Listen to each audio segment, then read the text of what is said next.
walked into Oh, the boy. studio. Oh, boy. Hold on. I gotta give a hug. How are you? It is an absolute pleasure to meet you. Well, my pleasure. Thank you. How you doing? How's traffic out Well, there? we were stuck in traffic on the bridge because there was a bad accident, so we would have been here a little more on time. But we got here just in time. Hi, and you are? Marcus. Sorry. Marcus, pleasure. Marcus Very nice Osborne, to meet that's you. Bryn over there. Brent, how Did are you get a pleasure of meeting Yeah, Hooman? we just- Oh, fantastic.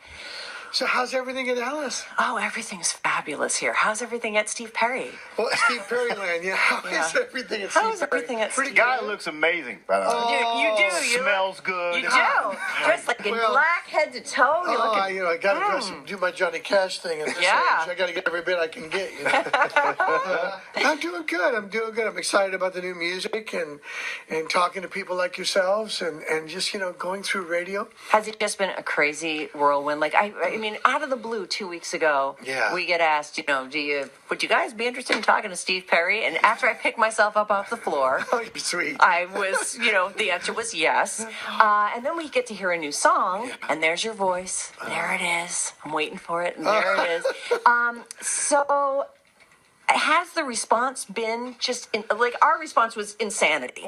Well, it's been overwhelmingly beautiful, really, to be honest with you. I mean, I had no idea that it would be like this. I really didn't. Really? I really didn't, because when I left the group like over 31 years ago, I kind of walked, Right. and just was burnt out, and walked with no looking back. And I think the ability to keep walking came with don't look back. I had to keep walking forward into my life, Yeah. back to my hometown and Back ride to my your motorcycle, roots. back to my roots, and just hanging out with family members and stuff like that. So the response to the new music has just been really wonderful. You say you were burnt out. What was the source of that burnout? Well, I mean, when you tour with a band like Journey for years, the rooting was pretty intense. I mean, I don't know anybody that tours like that anymore. How many shows a year? Oh my God, we would do, all I know is like 4 on, 1 off, 3 on, 1 off, 4 on, 1 off, and that day off was always a travel day. So no days off. There's no day off. Right. So you get in late that night, with hopefully no flight delays, or sometimes we bus in it. So toasty, I think, is the word. Right. Crispy. And that went on for years. I mean, that was years. solid. But when you walk away, I mean, honestly, it's one thing to walk away. It's another thing to be gone for over 20 years. Like, it's really, I mean, that is a solid Yeah. break from it. It I really is. thought in my lifetime I would never get to sit down across from Steve Perry talking about new Honey, music. I never thought I'd sit and get a chance to talk to you again. Honey, me? No, but it's true. It's true. No, it is true. Because I did walk away with the conviction that, I already lived the dream of dreams, and my love and my passion for music that I found when I was really young, like the age of 5 and 6, when my parents were about to split up, I started living in these 45 RPM records. I mean, I listened to this R&B music that just moved me, and the echoes and the songwriting and the voices Right. and the pockets of these drummers. I just moved into that sonic landscape, and I think it became my refuge, and how it touched me, how it changed my life, I kept with me and brought that into the band journey. And at some point towards the end of it, as you were asking, I lost that. I really lost my passion for it. I got really worried about it because I wasn't emotionally connecting to my love for music. So that scared the holy crap out of me, to be honest with you. Did it become a job? Because that, to me, when It sure could when you have do been, something yeah. for so long, something that you love, but not you have to do it, and it's the same thing every night, and it's 200 nights a year or more. I would think that kind of grind would suck the joy out of the actual singing experience. Yeah, and I think it became a little bit painting by numbers. I think that's true.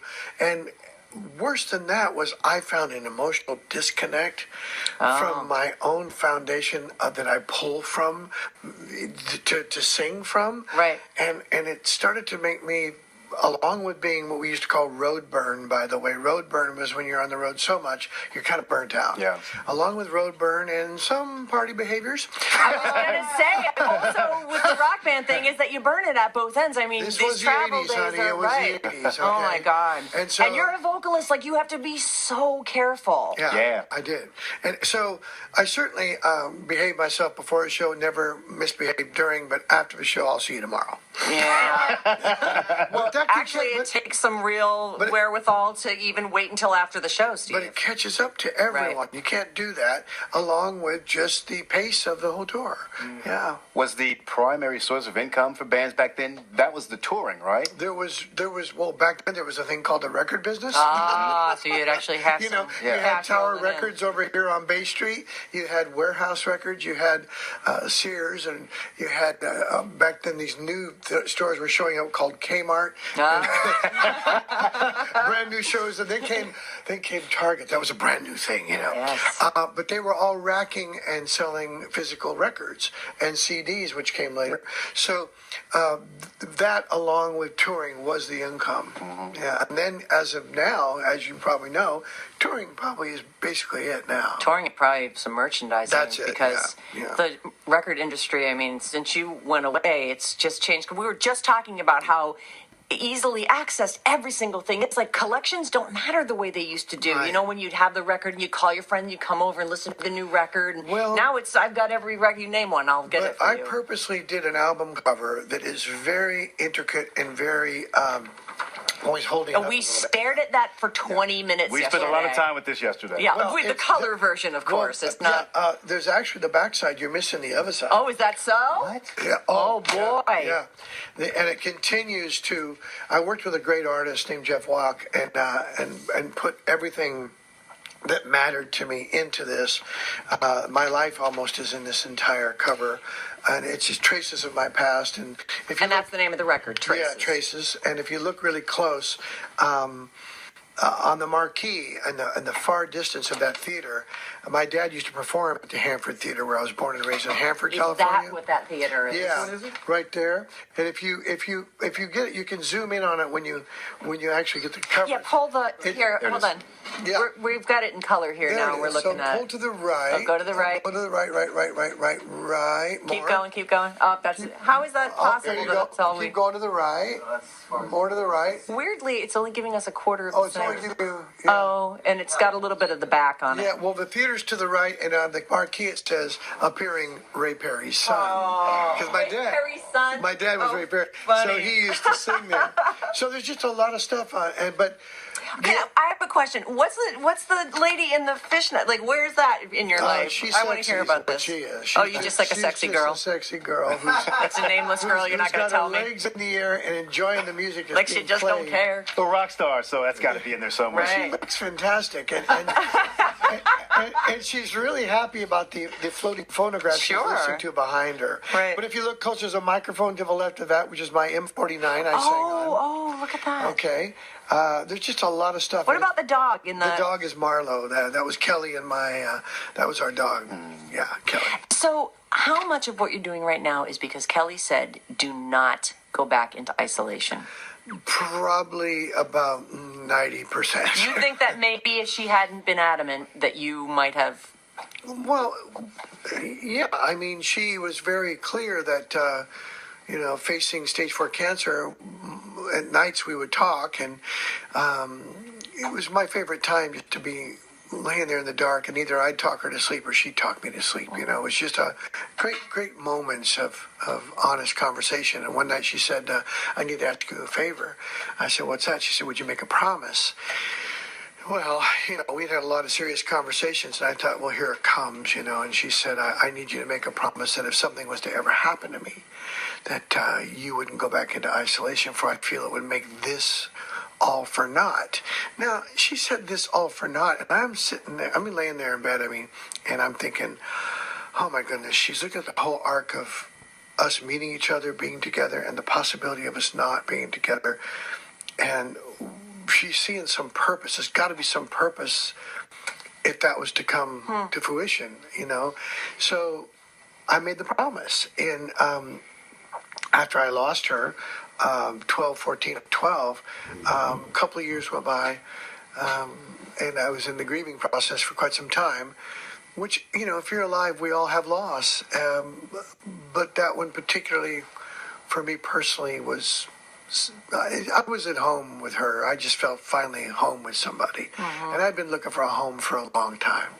And so a couple of years after I lost her, I just started pulling out some of my hard drives with some of my rough sketches, because I had been sketching music before I met her, of ideas.